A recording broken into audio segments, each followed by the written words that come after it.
नमस्कार, आप देख रहे हैं न्यूज़ 72। मैं आर के राजपूत आप सभी का हार्दिक स्वागत करता हूं। बिरगांव नगर निगम चुनाव सामने में है। सभी पार्टी के प्रत्याशी अपना प्रचार प्रसार में लगे हुए हैं। ऐसे में हम आए हैं कांग्रेस पार्टी के गद्दावर नेता मोहम्मद रियाज के यहाँ। वार्ड क्रमांक 29 से पार्टी ने उन्हें टिकट दिया है। 2 बार के अजय पार्षद रहे हैं, काफ़ी चर्चित चेहरा है, युवाओं में अच्छी पकड़ है और जनता के काफ़ी पॉपुलर हीरो भी कहा जाता है उन्हें अपने वार्ड में। स्वागत है खास कार्यक्रम न्यूज़ 72 के। वार्ड की जनता को आप अपना परिचय दे सकते मैं Mohammad Riyaz ward number 29 doctor Bhimrao Ambedkar से कांग्रेस प्रत्याशी हूं अभी। हैं। वार्ड क्रमांक 29 की अगर रूपरेखा देखें, जनसंख्या क्या है, कहाँ-कहाँ तक फैला है ये वार्ड को अगर दर्शकों को बताना चाहें? मेरा वार्ड जो है डॉक्टर भीमराव अंबेडकर लगभग इसमें हमारे मतदाता 2640 के आसपास है और स्क्वायर में है। चारों चारों दिशा पर मेरा वार्ड है। मेरी रूटीन पे है। मैं अपने वार्ड में अगर पर डे ना जाऊं, मैं अपने वार्ड में अगर डेली सुबह ना जाऊं और सफाई व्यवस्था मेरी द्वारा पर डे सुबह मैं पूरे 5 साल, इसके पहले भी मुझे पार्षद पद के लिए मेरे क्षेत्र की जनता ने मुझे विश्वास करके चुना है और मेरी रूटीन में मैं पर डे अपने वार्ड पे जाता हूँ। आप 2 बार के पार्षद भी रहे हैं, अगर उपलब्धियाँ कहें आपके विकास के इतने कार्यों की कितनी गति है, क्या-क्या बताना चाहेंगे उपलब्धियाँ? उपलब्धियाँ तो देखिए वो मेरे वार्ड की जनता बताएगी।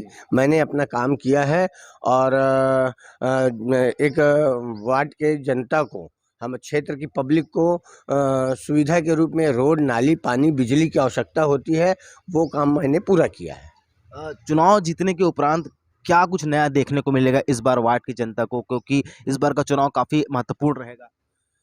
चुनाव जीतने के बाद जनता मुझ पर विश्वास करती है, मैं चुनाव जीत के आता हूँ तो मेरी 4-5 उपलब्धियाँ मैं और उसमें जोड़ना चाहूँगा।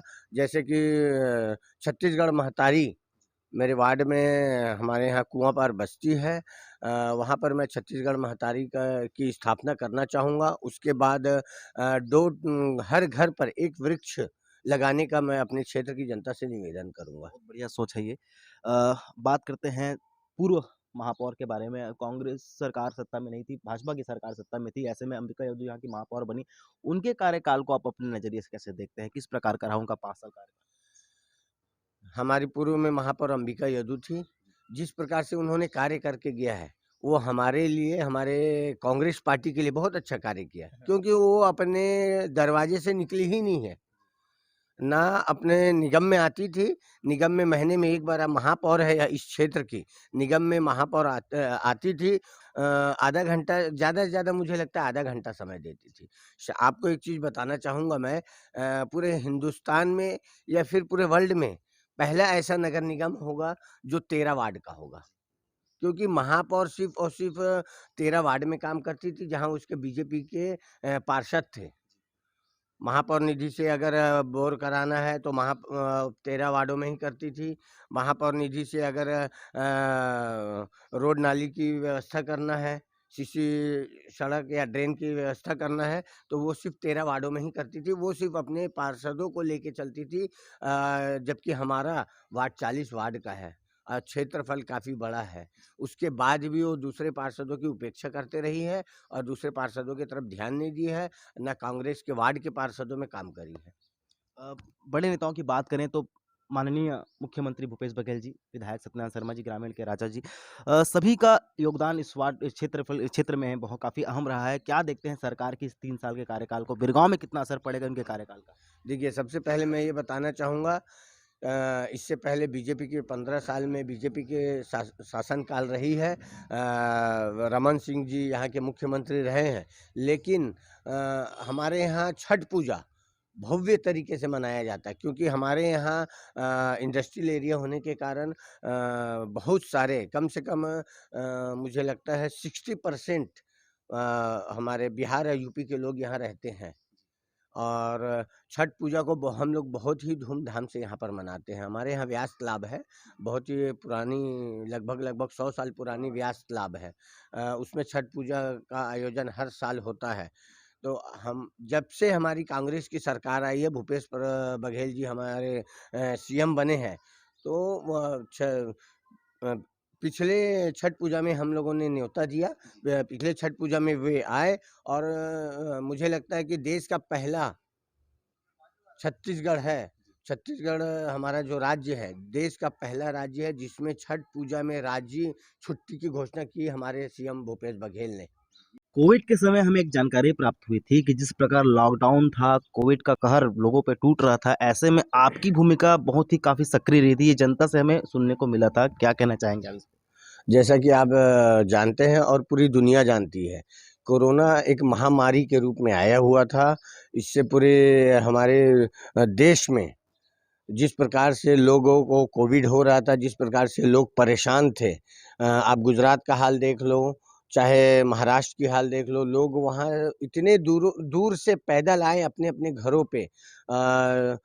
हमारे क्षेत्र में भी स्थिति इसी प्रकार की बनी हुई थी, हमारे क्षेत्र में भी बाहर के लोग थे, लेकिन उसको हम लोगों ने उनके गाँव घर तक पहुँचाने का प्रयास किया। माननीय विधायक जी ने हम लोगों को निर्देशित किया था कि जो भी क्षेत्र के लोग अगर अपने घर जाना चाहते हैं, क्योंकि उस समय कंपनी हमारी इंडस्ट्रियल एरिया है, कंपनी सारी बंद थी और लोग परेशान थे, तो हम लोगों ने उनको घर पहुँचाने का प्रयास किया। चाहे वो गाड़ी से हो, चाहे फोर व्हीलर गाड़ी से हो, हम लोगों ने उनको बस से हो, उनको पहुँचाने का कार्य किया।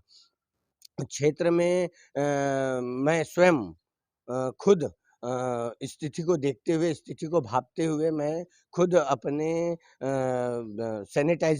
मैंने सैनिटाइज़िंग करने का काम किया। मैं अपने कंधों पर स्वयं कम से कम 3 से 4 बार अपने वार्ड में जाकर, दूसरे वार्डों में भी जाकर डोर टू डोर जाकर और वार्ड की गलियों में जाकर अपने कंधों में सैनिटाइज़िंग का छिड़काव मैंने घर-घर जाकर किया है और स्थिति इस प्रकार की बनी हुई थी कि लोगों को खाने के लिए घर पे राशन नहीं थी।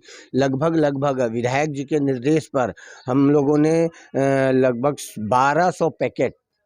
1200 पैकेट हम लोगों ने सूखा राशन बाँटा है और यहाँ पर ऐसे-ऐसे नेता थे, बीजेपी के नेता थे, चाहे जोगी जनता के नेता थे, ये लोग अपने-अपने घरों में दुबके हुए थे। हम लोगों ने, हमारे विधायक जी, हमारे विकास पुरुष माननीय सत्यनारायण शर्मा जी का हम लोगों को आदेश हुआ था और स्वयं पंकज शर्मा जी और विशाल शर्मा जी जो उनके सुपुत्र हैं, स्वयं अगर किसी को तकलीफ़ होती थी तो उनको पीपी किट पहनकर, मैंने भी पीपी किट पहनकर ऐसे कई मरीज़ हैं जिनको अपने वाहन पर हॉस्पिटल पहुँचाए हैं और जनता के लिए बहुत से हमारे क्षेत्र की जनता है, चाहे कोई भी वार्ड हो, हम लोगों ने वार्ड तय नहीं किया कि मुझे मेरे ही वार्ड में देखना है। स्वतः पूर्वक हम लोगों को जैसी खबर आती थी, हम स्वयं जाते थे और उनकी सेवा में लगे रहते थे, सेवा करते थे उनकी।